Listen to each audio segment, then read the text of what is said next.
Panorama group, जो सोचता है वो करता है। आपके अपने सपनों का आशियाना। नमस्कार, एक बार फिर से आपका बहुत बहुत स्वागत करते हैं। रक्षाबंधन की आप सभी को बहुत बहुत बधाई। इसके साथ साथ लगातार बिहार की राजनीति की भी रक्षा करनी बहुत ज़रूरी है। अब बिहार की राजनीति की रक्षा इसलिए करनी ज़रूरी है कि एक बार फिर से ये चर्चाएं तेज़ हो गई हैं कि नीतीश कुमार कोई बड़ा फैसला ले सकते हैं। कौन सा बड़ा फैसला ले सकते हैं, क्या सोच सकते हैं, अभी इस पर मंथन जारी है। और नीतीश बाबू के बारे में कहा भी जाता है कि नीतीश बाबू अनप्रिडिक्टेबल है। नीतीश कुमार को समझना सबसे कठिन काम है और नीतीश कुमार को नीतीश कुमार भी नहीं समझ पाए कि कब नीतीश कुमार अपना पाला बदल देंगे, अपना विचार बदल देंगे और सत्ता में बने रहने के लिए कोई नया प्लान रच देंगे। इन सारी बातों को लेकर के अब जबकि नीतीश कुमार बहुत लंबे समय के बाद अकेले बिहार में बच गए हैं। अब अकेले बिहार में बच गए हैं का मतलब आप समझ रहे होंगे अच्छी तरह से, क्योंकि लालू प्रसाद के बिहार में रहते नीतीश कुमार कभी भी उस तरह नज़र नहीं आते हैं जिस तरह के नीतीश कुमार हैं। नीतीश कुमार दब करके रहते हैं, छुप करके रहते हैं और नीतीश कुमार बहुत ज़्यादा वोकल नहीं रहते हैं क्योंकि लालू प्रसाद बिहार में रहते हैं। और आपको पता है कि एक जंगल में एक ही शेर रह सकता है। नीतीश कुमार जैसे ही लालू प्रसाद बाहर गए हैं, जो जानकारी मिली है उसके अनुसार नीतीश कुमार बिहार में हैं और लालू प्रसाद दिल्ली से सिंगापुर की यात्रा करेंगे। जाना तो नीतीश कुमार को था। आपको याद होगा कि लगातार ये चर्चा चल रही थी कि नीतीश कुमार अपने इलाज के लिए विदेश जाएंगे, लेकिन नीतीश कुमार ने वो सारा कार्यक्रम पोस्टपोन कर दिया है। और पोस्टपोन करने के पीछे का रणनीति क्या है ये तो नीतीश कुमार ही बता सकते हैं, लेकिन लालू प्रसाद बिहार छोड़ चुके हैं। लालू प्रसाद बिहार छोड़ करके दिल्ली गए हैं और दिल्ली जाने के बाद वहाँ से वो सिंगापुर जाएंगे नियमित रूटीन चेकअप जो होता है उसके लिए। आपको पता है कि उनकी किडनी ट्रांसप्लांट हुई थी और उसे ले करके उनको समय समय पर वहाँ जा कर के चेकअप भी कराना होता है। इसी को लेकर के लालू प्रसाद गए हैं, लेकिन ये राजनीतिक रूप से नीतीश कुमार के लिए एक बड़ा अवसर के रूप में सामने आया है। लालू प्रसाद लंबे समय से बिहार में डेरा डाले हुए थे और खूंटा गाड़ करके यहाँ टिके हुए थे कि नीतीश कुमार की हर एक्टिविटी पर वो नज़र रखेंगे। जैसे ही नीतीश कुमार ने 2022 में महागठबंधन में आकर के तेजस्वी यादव के साथ मिलकर सरकार बनाई, उसके बाद से लालू प्रसाद यादव बिहार में खूंटा गाड़ करके बैठे हुए थे। बीच बीच में वो जाते आते रहे हैं, लेकिन परमानेंट अस्थायी रूप से वो यहीं रहे हैं। लेकिन एक लंबे समय के बाद और लंबे समय के लिए लालू प्रसाद बिहार की धरती से बाहर और बिहार की राजनीति से भी बाहर गए हैं। अब ऐसी स्थिति में नीतीश कुमार के लिए खुला मैदान मिल गया है और जब खुला मैदान मिल जाता है तो आप जानते हैं कि प्लेयर को किसी भी तरह का शॉट मारने में कोई दिक्कत नहीं होती है। इस बीच आपने चर्चा सुनी होगी कि राष्ट्रीय जनता दल के भीतर में सेंधमारी की बहुत बड़ी तैयारी है। हालांकि यह सेंधमारी तो 2024 के जनवरी से ही शुरू हो गई है।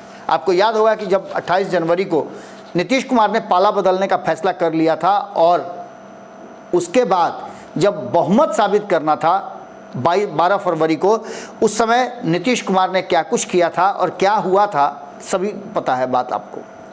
अपने विधायकों को तो वो बंद करके रखे हुए थे ही, लेकिन राष्ट्रीय जनता दल के जो विधायक एक जगह एकत्रित करके रखे गए थे उनमें से इतना बड़ा सेंधमारी कर लिए कि जिसका अंदाज़ा राष्ट्रीय जनता दल को था भी नहीं।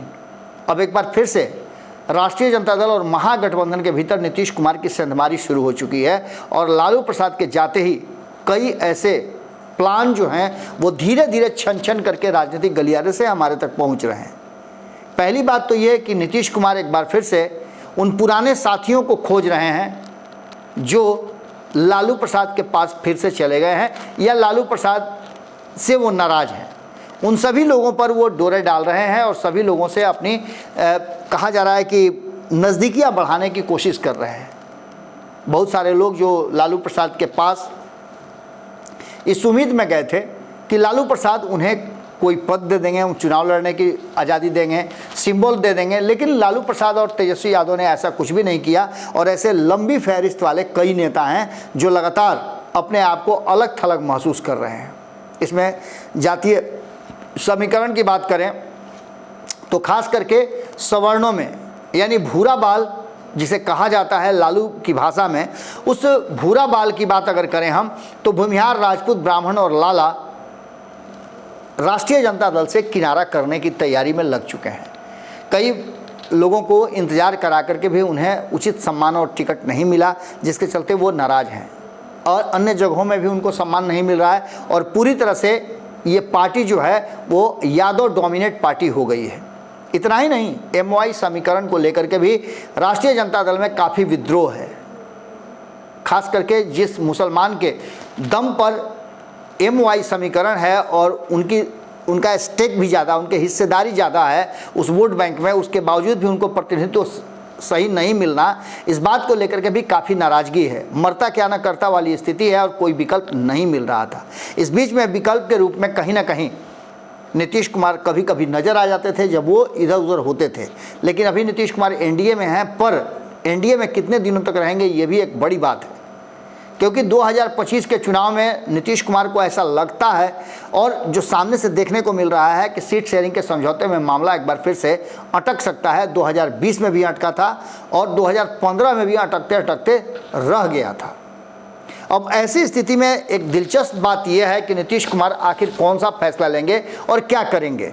इस बीच आपको बता दें कि बड़ी भारी कांड करने की तैयारी में है नीतीश कुमार, और बड़ा कांड क्या है वो हम आपको बताते हैं।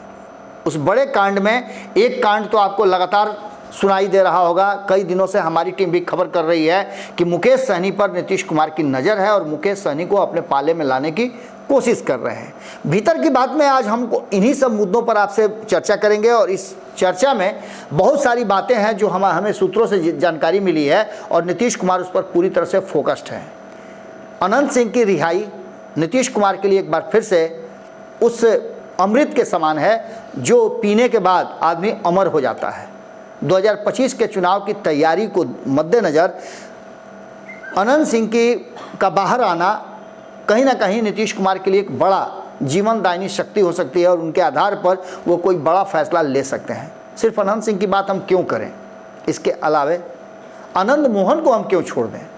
आनंद मोहन भी उसी सवर्ण लॉबी के हिस्सा हैं जिनको नीतीश कुमार ने स्थान दिया है, उनकी पत्नी को टिकट दिया है और उनकी पत्नी को टिकट देने के लिए उन्होंने NDA गठबंधन के साथ एक टाई अप किया।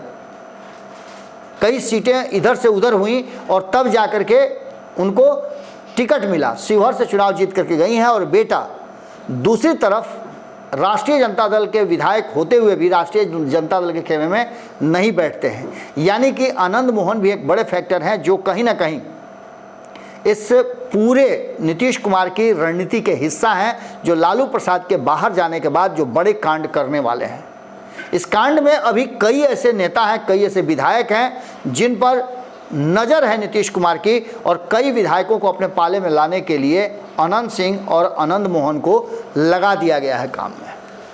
आपको बता रहे हैं कि इतना ही नहीं, इसके अलावे मुस्लिम समुदाय के भी कई बड़े नेताओं को इस काम में लगाया गया है और उन्हें भी इस बात का एहसास कराने की कोशिश की जा रही है कि ज़रूरत पड़ा तो नीतीश कुमार इस मुस्लिम समाज को अपने पास रखने के लिए और इनके साथ चलने के लिए कई तरह की रणनीतियाँ तो बना ही चुके हैं, अब NDA से बाहर भी हो सकते हैं और ये भी एक रणनीति का हिस्सा हो सकता है। इन सारी बातों को लेकर के जिस तरह से अति पिछड़ा समाज में भी नीतीश कुमार और लालू प्रसाद के बीच में खींचतान चल रहा था, आपने देखा हाल फिलहाल में ही कई अति पिछड़ा समाज के नेताओं को, जैसे मुकेश सहनी की ही बात कर लीजिए, उनको लेकर के बहुत ज़्यादा 2024 के चुनाव में आसान्वित नज़र आ रहे थे तेजस्वी यादव, लेकिन उसके बाद जो कुछ भी हुआ, उनके पिता की मृत्यु हुई और क्या कुछ हुआ, उस सब कुछ आपको कहानी मालूम है। इसके अलावा रामबली चंद्रवंशी जो काफ़ी नाराज़ हैं, आपने देखा होगा कि रामबली चंद्रवंशी की सदस्यता समाप्त हुई और उस सदस्यता समाप्त होने में लगातार जिस तरह से इन्वॉल्व लालू प्रसाद के करीबी यानी सुनील सिंह रहे हैं, उनकी भी सदस्यता समाप्त हो गई है। तो ऐसे में रामबली चंद्रवंशी जो राष्ट्रीय जनता दल के एक बड़े मजबूत नेता थे, वो भी नीतीश कुमार के संपर्क में हैं और आगे की रणनीति का हिस्सा बन गए हैं। इसके अलावे राजबल्लभ यादव को कौन नहीं जानता है। राजबल्लभ यादव का पूरा परिवार राष्ट्रीय जनता दल के प्रति डिवोटी है, लेकिन उस परिवार के साथ भी 2024 के चुनाव में जिस तरह की बातें हुई, उसको लेकर के भी कई सवाल खड़े होते हैं। इस सवाल का जवाब भी खोजने जाइएगा तो ऐसा लगता है कि नीतीश कुमार कि उस बड़े कांड में राजबल्लभ का परिवार भी शामिल है। चाहे वो उनकी पत्नी की यादव की बात कर लें, जो अभी वर्तमान में विधायक हैं, उन्होंने भी पिछले चुनाव में अपने परिवार के एक सदस्य विनोद यादव की मदद की थी, जो लोकसभा चुनाव लड़ रहे थे। पार्टी ने उन पर कार्रवाई करने की भी बात की थी और तेजस्वी यादव ने तो वहाँ जा करके कह दिया था कि कुछ परिवार हैं जो हमारे साथ धोखा कर रहे हैं। इन सारी बातों को लेकर के बीमा भारती की बात करें, बीमा भारती कुछ समय के लिए चली गई थी महागठबंधन में, इंडिया गठबंधन में। राष्ट्रीय जनता दल से उन्हें लोकसभा का भी और विधानसभा का दोनों टिकट मिला और दोनों ही जगह वो सबसे पीछे रहीं, तीसरे नंबर पे रहीं। ये भी एक बड़ी बात हुई है और ये तब हुई है जब बीमा भारती लगातार जनता दल यूनाइटेड से चुनाव जीतती रही हैं। अब राष्ट्रीय जनता दल में जाने के बाद तीसरे नंबर पर फेंका गई हैं और राजनीतिक रूप से भी धीरे धीरे उनका राजनीति समाप्ति के कगार पर है। ऐसी स्थिति में वो भी वापसी करना चाहती हैं। सबसे बड़ी बात है कि कुछ लोग जो नीतीश कुमार के करीबी हैं, कभी वो लालू प्रसाद के पास चले गए थे और लालू प्रसाद से नाराज थे। अब उनकी नाराज़गी का फ़ायदा नीतीश कुमार उठा करके कोई बड़ा कांड कर सकते हैं। इसमें श्याम रजक का नाम भी सामने आ रहा है। कहा यह जा रहा है कि श्याम रजक के साथ नीतीश कुमार की अच्छी बनती थी, लेकिन अचानक से कुछ ऐसे कारण हुए हैं, उद्योग मंत्री रहते हुए उन्होंने इस्तीफा दिया था। आपको हमने खबरें भी बताई थी और इसके बाद श्याम रजक से हमने सीधे संवाद किया था, हमने बातचीत भी आपको कराया था और उनसे बातचीत करने का हम फिर से प्रयास कर रहे हैं। कहा जा रहा है कि इंटरनली वो भीतर ही भीतर मुलाकात कर चुके हैं और आगे की रणनीति भी बनाई जा चुकी है। इसके अलावा उदय नारायण चौधरी से लेकर के अभी कई ऐसे नाम सामने आ रहे हैं। हालांकि हमारा दावा ये नहीं है, लेकिन मीडिया ट्रायल में आप देख लीजिएगा कि मीडिया सूत्रों से जो जानकारी मिल रही है उसके अनुसार कई वरिष्ठ नेता नाराज चल रहे हैं। आपको मालूम होगा कि इस नाराज़गी का कारण क्या है। कहीं ना कहीं राष्ट्रीय जनता दल में लालू प्रसाद का धीरे धीरे समाप्त होना और तेजस्वी यादव का ऊपर आना। इसके साथ साथ ये भी कहा जा रहा है कि तेजस्वी यादव के हाथ में राष्ट्रीय जनता दल के आने के बाद तो निश्चित रूप से एक बड़ा बिखराव होगा। लेकिन नीतीश कुमार ने जो रणनीति बनाई है, उस रणनीति में लालू प्रसाद बिहार से जैसे ही बाहर गए हैं, वैसे ही बड़े कांड की तैयारी और उसकी रणनीति नीतीश कुमार ने बना दी है। और इधर पिछले 2-3 दिनों से नीतीश कुमार काफ़ी एक्टिव हैं। विदेश न जाकर के अपने इलाज को भी दांव पर लगा करके नीतीश कुमार बिहार में टिके हुए हैं। तो इसका मतलब है कि बिहार में कोई बड़ी राजनीतिक घटना को, बड़े कांड को अंजाम देने वाले हैं। क्या होता है ये तो देखना दिलचस्प होगा। लेकिन एक तरफ भारतीय जनता पार्टी तो दूसरी तरफ उससे एक डेग भी पीछे रहना नहीं चाहते हैं नीतीश कुमार। और यही कारण है कि भारतीय जनता पार्टी अगर एक नेता को तोड़ करके अपनी पार्टी में शामिल कराती है तो भारतीय जनता पार्टी के दुगना नीतीश कुमार किसी दल से लोगों को ला करके अपनी पार्टी में शामिल कराते हैं। अब देखना दिलचस्प होगा कि जितनी भी फहरिस्त लंबी है, इस लिस्ट में दर्जन भर से ज़्यादा बड़े नेताओं के नाम हैं। क्या नीतीश कुमार के संपर्क में ये लोग उस बड़े कांड का हिस्सा होंगे और इस बड़े कांड से आने वाले 2025 के चुनाव की तैयारी शुरू होगी? देखते हैं लालू प्रसाद के लौटने से पहले कौन कौन सा कांड इस बिहार में होता है। जुड़े रहिएगा भारत लाइव के साथ। बहुत बहुत धन्यवाद। पनोरमा ग्रुप, जो सोचता है वो करता है। अगर ये वीडियो पसंद आई और वह बिहार के राजनीति और बिहारियत से सरोकार रखेनी तो सब्सक्राइब बटन दबा के चैनल के सब्सक्राइब कर ली। ओजे एगो घंटी बा, ओकरा बटन दबा देला से कुल सटीक और मारक खबर रुआ मुफ्त में मिल जाई। अगर रुआ पत्रकारिता के हमनी के नया प्रयोग में सहयोग कर चाहतानी तो ज्वाइन बटन दबा दी। पेटीएम नंबर नोट कर ली 9386816700। धन्यवाद।